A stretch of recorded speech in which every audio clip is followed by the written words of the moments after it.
Gotham, the TV show that some people love and other people not so much.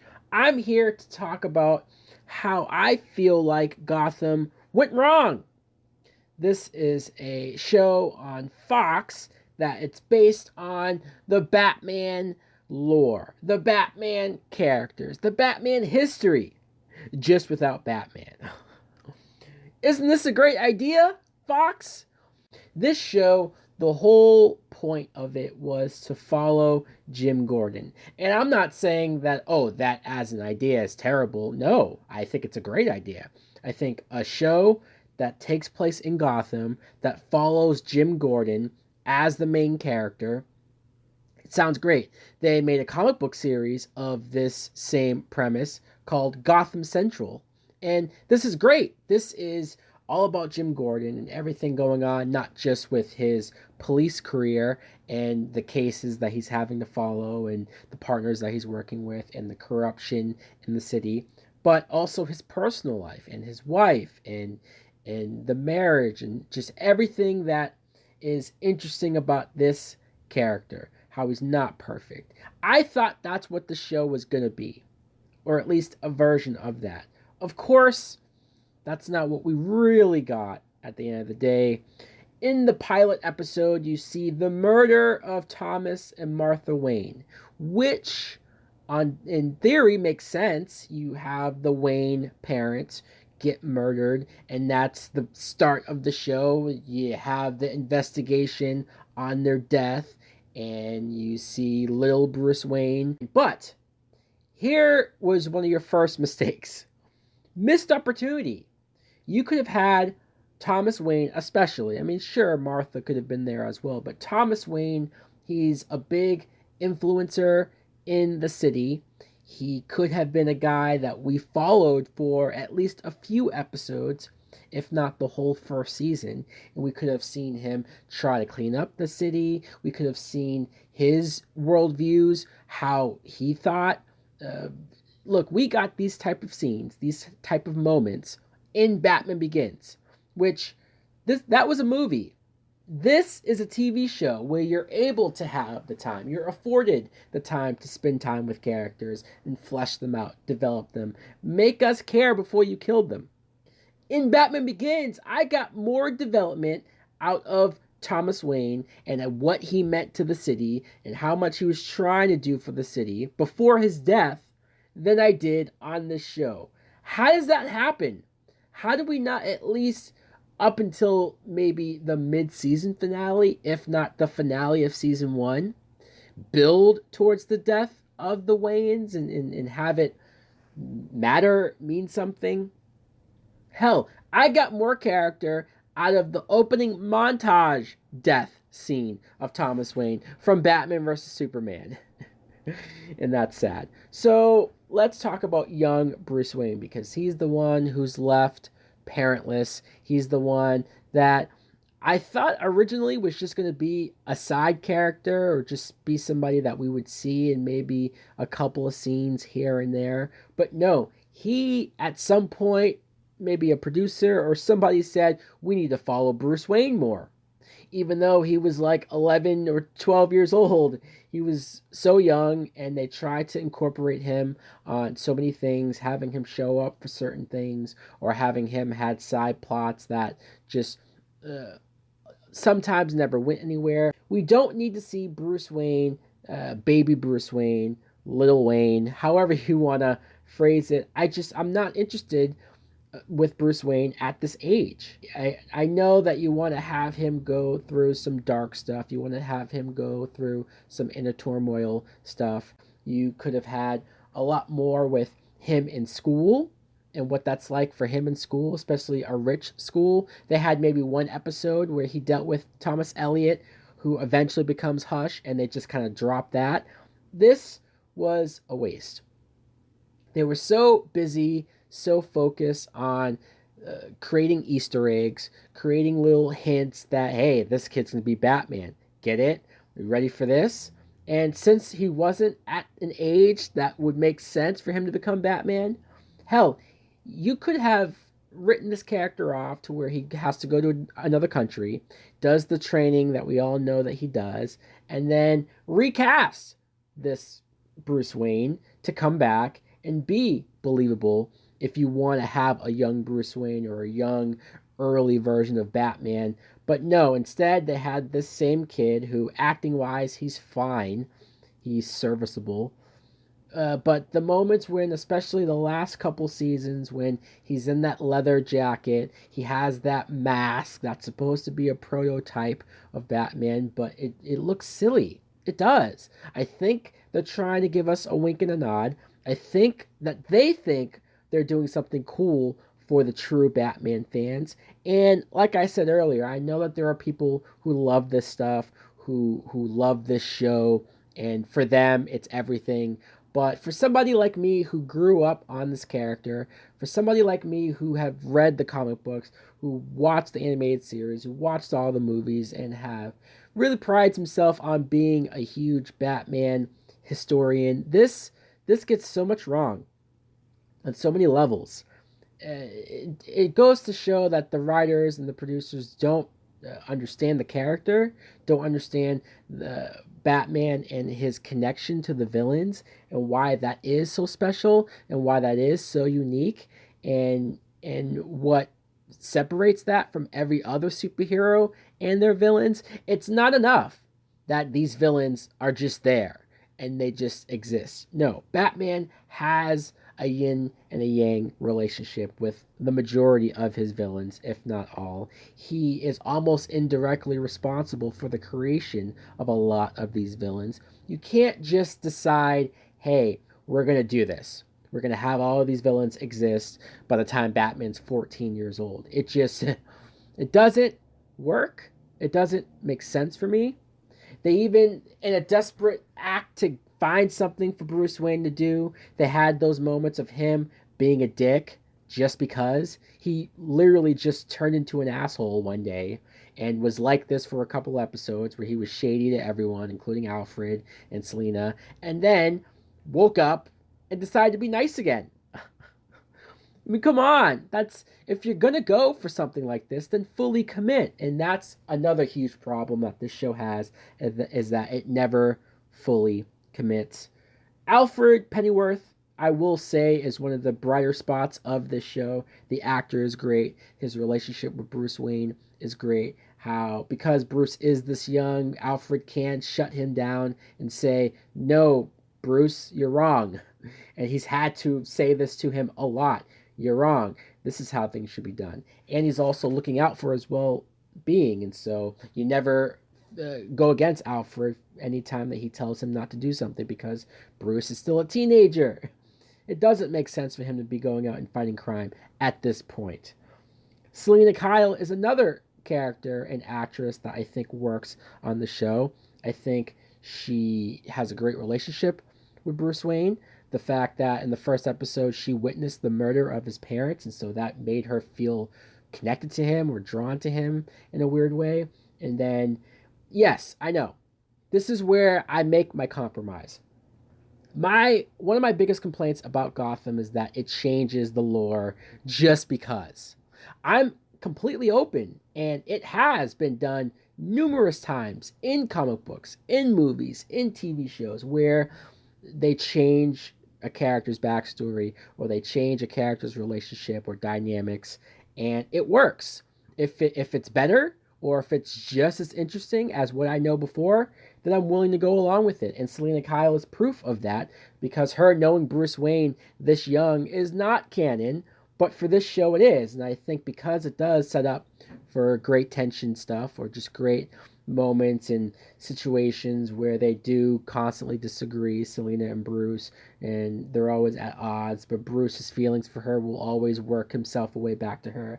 It's essential to their future relationship. It works on that level, and that's why I'm okay with it. I do think the more recent episodes with the supernatural elements of Selina Kyle are not working. It's just a backdoor lazy way to get her to explain her as Catwoman, but that's what the show wants to do.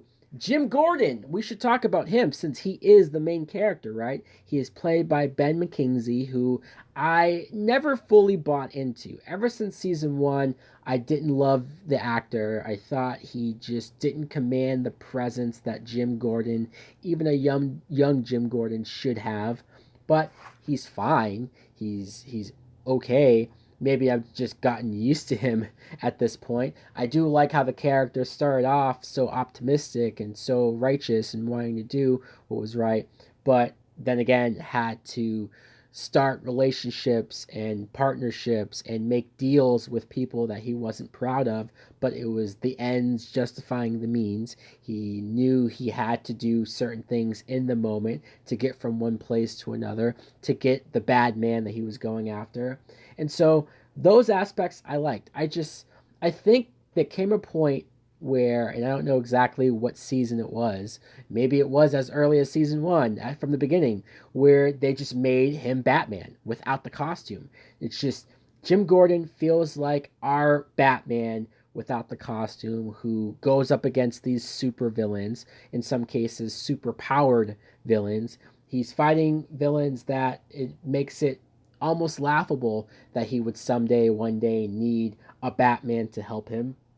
He's proven himself quite capable. If you want to say it's because he's younger, it's just, no. The show just at some point wanted to become a superhero show, but realized that the parameters of what the show was created on was a big hindrance of that. So just make Gordon Batman. Sure, that's what they've been doing. So just you might as well have him put on a vigilante costume. Yes, that would be just as dumb as well. He started off being engaged to Barbara Keene. And I remember that first season, this actress I thought was terrible, horrible.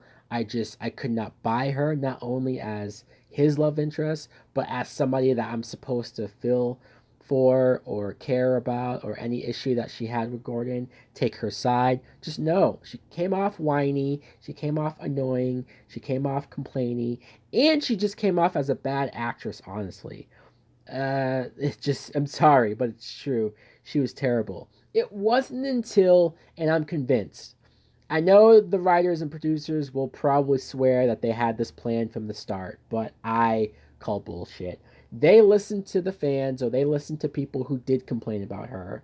And so they turned her crazy. They turned her into a criminal. And she tried to kill Leslie Tompkins, and then she went to prison for it, or Arkham Asylum. And as she was in Arkham Asylum, that was when I noticed the difference.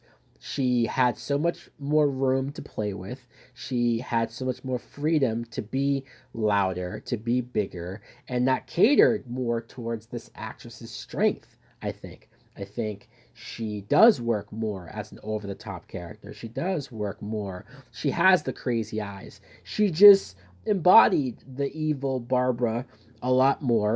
Ultimately, Barbara as a villain, as a criminal, as her own leader, mastermind, running her own club, they've certainly brought this character in a direction that, again, I will admit, works now more so than ever before. Leslie Tompkins, boy, she started off with so much promise. Marina Baccarin, great actress. You've seen her in so many things, and even here, she started off with warmness, kindness. Somebody who worked at the police station as a doctor, who seemed like she wanted to do what was right for people in Gotham, and that's why her and Gordon connected on such a quick level, and that's why you bought it. Their chemistry was great because they eventually married in real life, but I liked when these two started dating, her and Gordon. It worked for me. But of course, because this show likes to create soap opera like drama, they have Leslie Tompkins act irrational, act unreasonable, completely switch and turn into this annoying shrill of a character that just she never embodied before. They had her start to date Carmine Falcone's son, and they eventually got engaged, and of course he was a villain and she looked very dumb how quick she was to defend him or not notice any of these signs. Gordon constantly trying to talk to her and tell her not listening. And then when Gordon kills this guy in a way that perfectly was reasonable and justified. The guy was a criminal and was capable of killing a lot of people. He had a blood virus in him, which I'll get to that in a minute. But of course, Leslie Tompkins ends up hating Gordon after that, and then she becomes a full blown villain herself. What the fuck? Why? I've never seen a female character that started off so likable and was just ruined in just a couple of seasons. It's baffling how horrible they've treated this character, how horrible they've written this character, how they had her run her own underground fight club just because. But oh, wait, no, she's still a good person because she's using the money to finance medicine and help other people. But then they have her fall in love with Edward Nygma. Holy crap! The Riddler and Leslie Tompkins. Good job, guys. You really know how to make me not give a fuck about this person anymore. But speaking of the Falcone family, I hate pronouncing it the way that the show wants it to because it's definitely Falcone. But Carmine Falcone, I thought was a great addition to the show. I think this show, when I say that it should have been based on Gotham Central and that we shouldn't have gone so comic booky, superhero-y, it should have been more down to earth. It should have been more. I'm not saying that the campy nature can't be there, that the tone shouldn't be fun or they shouldn't try to have fun with it. I'm perfectly fine with that. But it's funny how much they want to try to have that tone while viciously killing people or shooting people in the head or cutting heads off and doing all these vicious things. But hey, we're fun. But when it comes to the Falcone family, I just think that this crime family could have been what Kingpin is to Daredevil.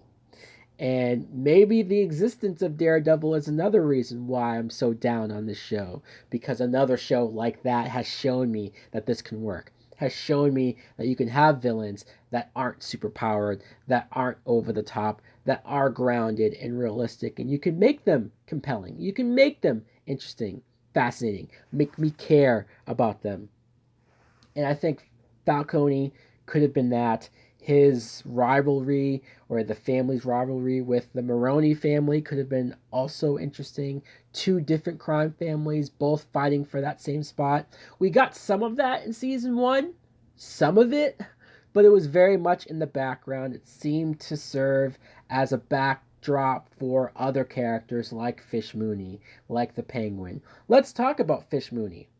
Jada Pinkett Smith, who was one of the only created characters specifically for this show. And I know some people were down on her because her acting was cheesy, but I personally liked Fish Mooney. One, because yes, she was a newly created character, so I didn't care what they did with her. They could have gone as crazy as they did with her, and it didn't bother me. That they should have had more villains and more characters that were specifically created for the show like her, but she served also as a purpose to not only watch a female rise to the ranks, not only a black woman rise to the ranks of the criminal underworld and come off scary in some scenes, come off as serious and threatening in other scenes, but also we saw Oswald Cobblepot working underneath her. And I love the idea of following Oswald as he started off as an underling, started off as the whipping boy for another high official, high leader.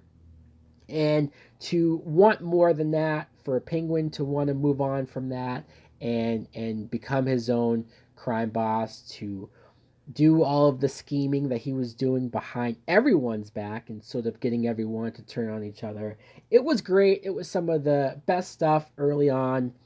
And then Oswald, I think this actor is great. I think he's the only reason why I've been able to watch him and follow along with him throughout the series. But even they lost focus on what to do with Oswald. And by the time he gets to be a crime boss, season two, it's like they don't know what to do with it.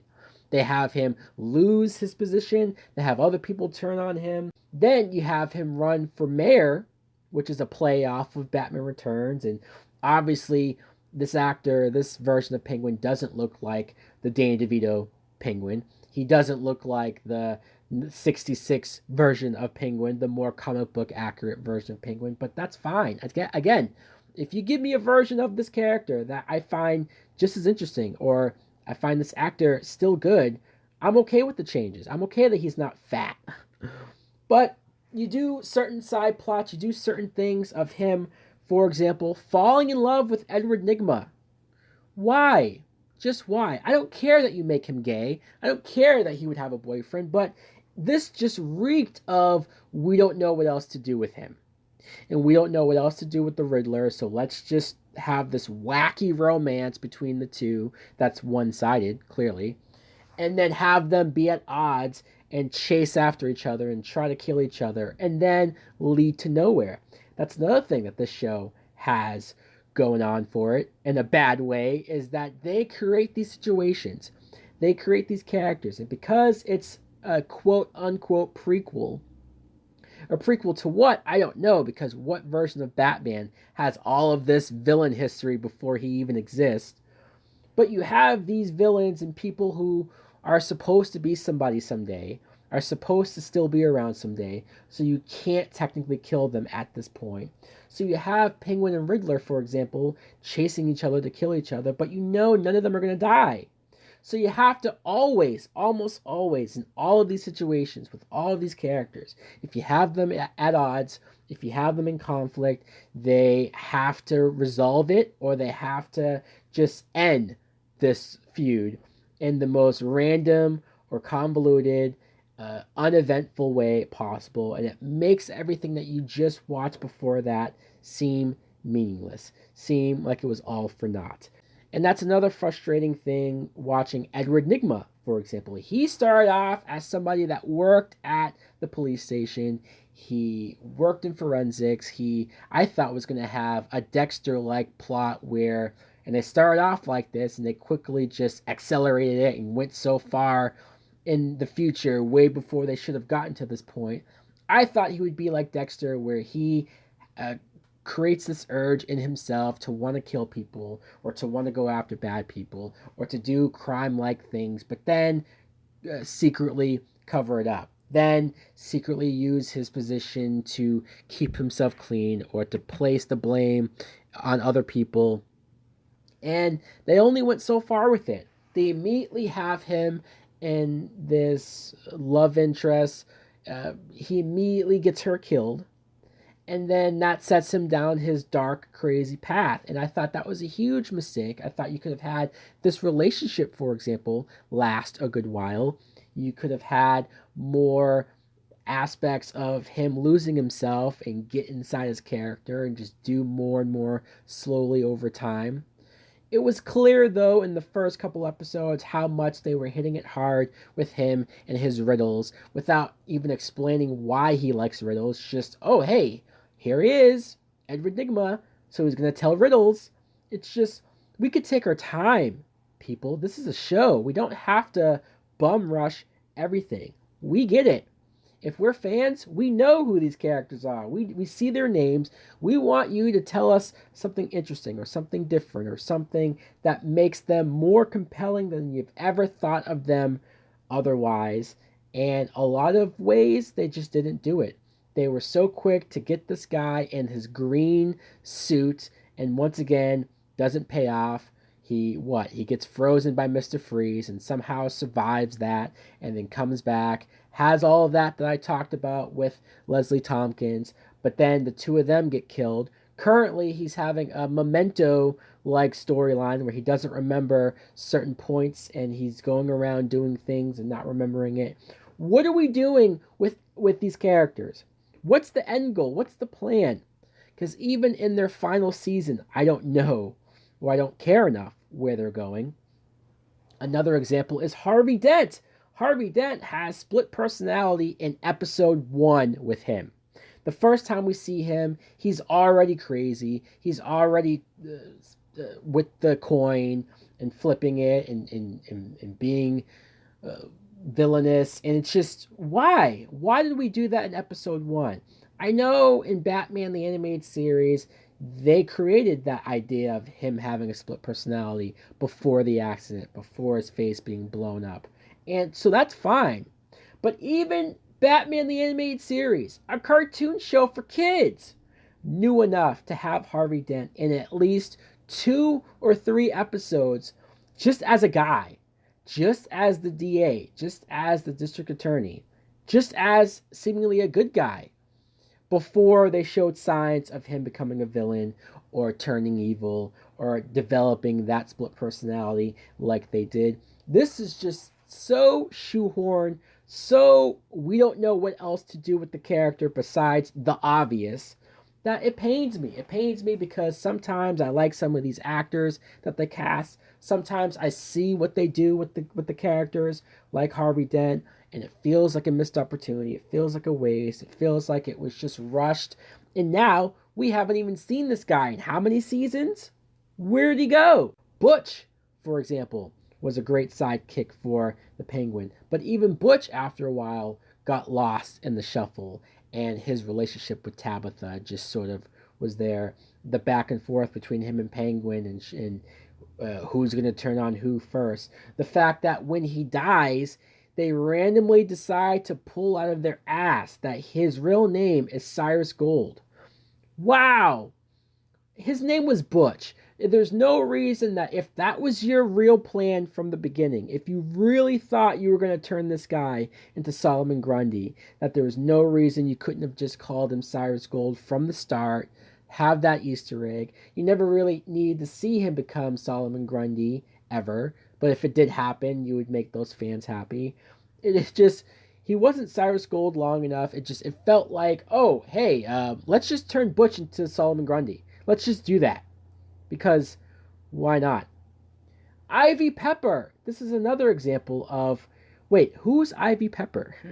Let's think about this. Ivy Pepper. Do you mean Poison Ivy? Oh, okay. Because we can't just call her Pamela Isley like in the comics because we're too dumb to connect that to Poison Ivy. So if we name her Ivy Pepper, it's more obvious. Great.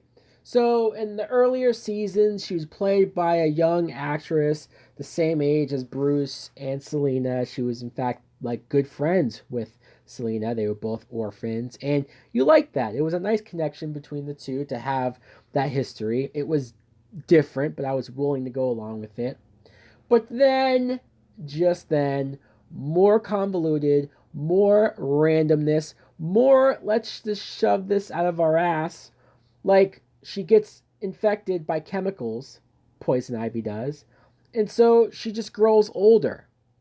I don't know if there was a reason for this, like if the actress had to leave, if she got a new gig, or if the writers just took some acid and thought this is a good idea.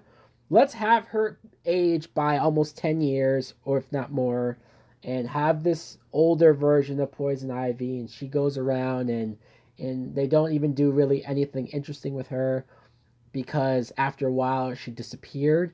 After a while she was forgotten about. She eventually got paired up with the Penguin, but again, that didn't go anywhere either. They just dropped that. And then randomly they recasted her again. A third actress was brought in to play older Poison Ivy, and I still don't understand why this one happened. I don't know. I don't know. I don't know why Poison Ivy has become somebody that can change form or change the face of the woman that she now embodies. Again, it reeks of we don't know what to do. We don't know how to make them more interesting. Mad Hatter is another example. He's a character that I thought was fascinating from the cartoons, from the comic books. A guy who's obsessed with Alice in Wonderland, the story, and then he meets a coworker, at least traditionally, and her name's Alice, ironically, and he's obsessed with her. And he uses his mind control devices and he goes after her to try to corrupt her and hypnotize her. This one, he just Mad Hatter just knows hypnotism like it's a superpower or like it's an ability, like he's a mutant, like he's an X-Men who can just wave a clock over somebody's face and they immediately fall into his trance. Hypnotizing somebody is not that easy, guys. It was a lot more simple and easier to take in when the cartoon had it as a device, a mind control device that he would put on somebody's head. Like that makes more sense from a cartoon than what was done here. And then they make it even better by, instead of it being this random girl Alice that he's in love with, it's now his sister. He's romantically obsessed and in love with his own sister. Because this story wasn't any more fucked up, let's make it more fucked up. Let's have it be incest related. Great. And let's imply that maybe he's done things, rapey things, to his sister while she was hypnotized as well. What the fuck, guys? It's not that hard. You don't have to go this hardcore with it.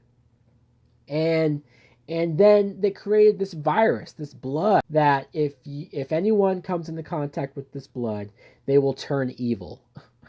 That's how Leslie Tompkins became evil. That's how her Falcone fiance became evil. Because we can't just have a character on their own go towards a certain way. No, we have to create a virus that turns them evil to get us from point A to point Z. And there was another character who was infected by this blood virus, and that was Michael Chiklis.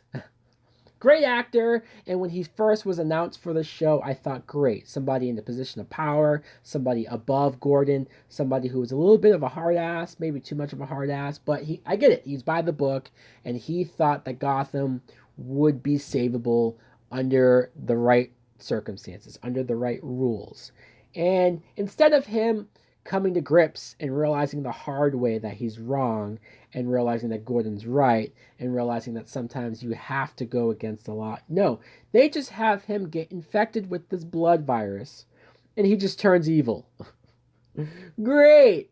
Real waste of Michael Chiklis, especially, you call him the Executioner, who is somebody that I vaguely remember, at least a version of this character from the animated series, a former cop who goes rogue and goes after criminals in his own way. You could have made that interesting as well, but he turns into a villain. There's no logic behind it. There's no reason behind it. This virus just made him angry, overly angry and incensed. And by the time he puts that costume on and he looks as silly as he does, I'm checked out.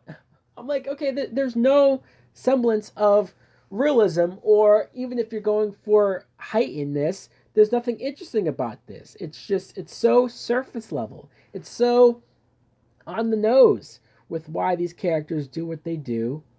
Ra's al Ghul, great character. Hell, even good casting, especially because it's correct by the race. Like they've actually had somebody from the Middle East play Ra's al Ghul, and that's a first.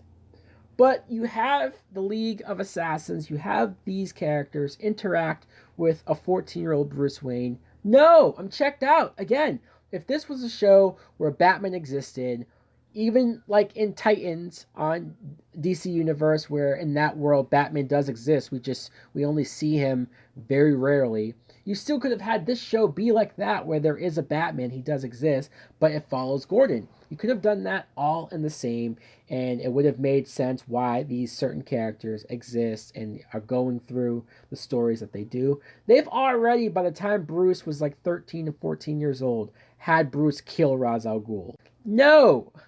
No! No! No! You don't get it.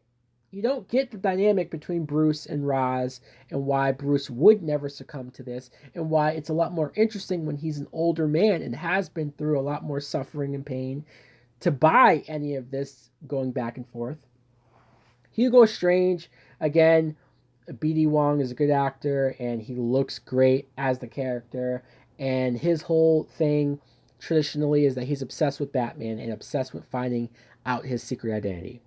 Well, because there is no Batman in Secret Identity, how do they use Hugo Strange? They have him at Arkham Asylum, which it's always cool to see Arkham Asylum because we get it so rare in the movies. So, all right, fine. But he's doing these experiments on the criminals, on the villains. In some cases, he's making them worse, and he just does it. There's no real reason for it. There's nothing holding him back. There's nobody who even seems to care. And there comes a point where they have him just start resurrecting people. because they've killed off certain characters and then afterwards decided, oh, maybe we should bring them back. Or maybe we shouldn't have killed them just yet. Like, remember Fish Mooney? Yeah, they killed her only for Hugo Strange to bring her back. And when he brings her back, she has superpowers. She can manipulate people and get them to do whatever she wants. Because that's what you needed. On a show like this, Fish Mooney, who was just a criminal, just a character, a crime boss, we need to give her super powered abilities to make her interesting. No, we didn't. Speaking of resurrecting people, let's talk about Jerome. Because people were wondering, will this show touch the Joker? The Joker is arguably, maybe not arguably, it could be just a fact that he is Batman's biggest villain. The Joker is what you think about when you think of Batman first, of who you want to see, how he's portrayed. People actually care about what actor plays him and how he's represented.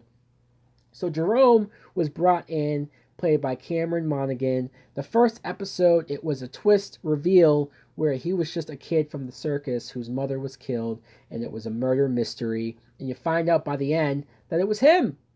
And the quick smile, the grin, the laugh, the turn, and how evil he just becomes. As much as I hate origin stories of the Joker, as much as I never ever want the Joker's origin told to us, although it is, and it will be even more so, at least we got an actor that looked believable, that you could buy as, oh wow, okay, yeah, this is young Joker before he gets there, and this was creepy, and it was good for a one-off, but then they brought him back because he was somebody that everybody couldn't stop talking about after that one episode. So they brought him back in season 2, and he caused chaos. He caused anarchy. He broke out of Arkham and just did some of the craziest stuff, and it was great. It was. As much as I don't like a pre-Batman Joker or pre-Batman these villains running around and doing this, it still was fun to watch this version of Joker just being let loose and doing what he wanted. And then he was killed once again, another character killed off by Theo Gallivan. And it was another surprise, another shock, another, huh? I bet you didn't see that coming. And I swear the show has changed their tune on this so many times. It seemed like originally the idea was that Jerome wasn't the Joker, but when he died, his influence, his craziness would bleed over to other people in Gotham, and we saw copycats of Jerome. We saw people who were inspired, acted like him, and did crimes in his name, in his honor, and that just wasn't working. It wasn't working because the idea is dumb, first of all, that the real Joker was watching this guy and became inspired by him, and so that's not really even him. It's just a copycat of somebody else he saw. Like, it was dumb. It was lame. Nobody liked that. So what did they do? What's your answer to something that people are upset about? You resurrect him in season 3. You resurrect him, and they did the whole angle, which was from the comics with the Joker, where his face gets cut off and he stitches it back on, and so it's a really creepy effect. They did that here with Jerome, and I admit the prosthetic looked good. It looked very creepy to see him wearing his own face, and certain moments when the face would move at certain angles, or when he would talk into a camera, a la Heath Ledger's Joker, and just this actor really sold it. And then what did they do? The one exception to my rule, as good as this actor was, so I was willing to forgive it with Jerome, they killed Jerome definitively and once and for all in season 4. Not before introducing him having a twin brother, Jeremiah. A twin brother. Don't you think by this point that the twin brother angle, this was by 2018, the twin brother angle, or the whole idea of we're going to kill this character and then introduce a twin brother, that has been played out and lame as fuck since the 90s. I remember like old movies doing this sort of story, or soap operas doing this sort of stuff back then. You're going to do it now? and have us try to take it seriously? You're going to have us really believe that he has a twin brother played by the same actor. This twin brother, though, doesn't want to be a villain and doesn't want anything to do with his brother, of course, until after the death of Jerome, he gives him laughing gas and turns Jeremiah into, I guess, the Joker. At least he bleaches his skin and turns his hair green, and he's wearing purple suits, and he looks like the Joker. And it's the same actor, so you think, all right, this should work because at least now he'll look more like the Joker and yet act as good as Jerome does. But for whatever reason, they wanted to make Jeremiah different. They wanted to make him very different, distinguishedly different from Jerome. So he's very serious. He looks more like the Joker, but he doesn't really act like the Joker. He doesn't laugh. He's very cold. He's very calculated. And I'm not a fan. I'm not a fan. I think if you're going to have this actor be as good as he was, you let the leash loose. You let him off and let him go full hardcore. Even if you can't call him Joker by name, why not? Go for it. Do it. And they won't. They won't. He has a sidekick that looks a lot like Harley Quinn. She was first introduced as just a normal chick in season 4. She didn't talk though, so I got worried that all right, we're not even gonna get. If we're gonna get Harley Quinn, we're not even gonna get like a funny, goofy one. And then they started to have her wear masks and wear things that resembled the comic book Harley, and just I still wasn't happy though. In this recent season, they have had her be more jokey and be more crazy, and I do think this actress has done a decent job with it. But I still hate the idea of Joker and Harley Quinn being a thing before Bruce Wayne is Batman. I can't stress enough how much this doesn't work for me because of that. I know people have said, if you don't like it, why do you watch it? Because I love Batman. So there's no reason why I can't watch a show that's about Batman or that centers around Batman characters and critique it and have my thoughts in it. Whether it's positive or negative, I'm going to do so, and I've done so freely. And other characters that they've had, like Jonathan Crane, I think has worked as the Scarecrow. His look, his costume as the Scarecrow looks great. It looks menacing. It looks scary. It looks similar to the Arkham games, which I think has some of the best Scarecrow stuff in it. So, sure, that, again, should he be around at this point? No, but does he look great, and have they done a good job? Like, if this show had a Batman in it, and this Scarecrow was there, it'd be perfect. Mr. Freeze, oh, this pissed me off probably almost more than anything. Mr. Freeze was introduced as, well, first of all, Victor Fries. They pronounce his name wrong. Just because it's not spelled Freeze doesn't mean it's not pronounced Freeze. That's the whole point of why he takes up the Mr. Freeze name, is because he had a last name that was pronounced Freeze. You idiot. So they have his wife, Nora, who is sick, like the great story that was created by Paul Dini in Batman animated series, and it's been the standard for Mr. Freeze as a backstory. As soon as he becomes Mr. Freeze and everything happens to him, which first of all, the actor didn't want to shave his head, so he looks ultra goofy with that white hair, and just he looks even more campy than the 66 show. He does. And when he puts the costume on, I just sort of roll my eyes and go, okay, we're going to do this. We're going to go again with another big Batman villain. We're going to go all out and make him the character. But at least his wife is there. At least they've gotten that right. But then you have a twist where he thinks he's going to freeze his wife to save her life. She, wanting to die, she changes the canisters, and the freeze gun kills her and destroys her.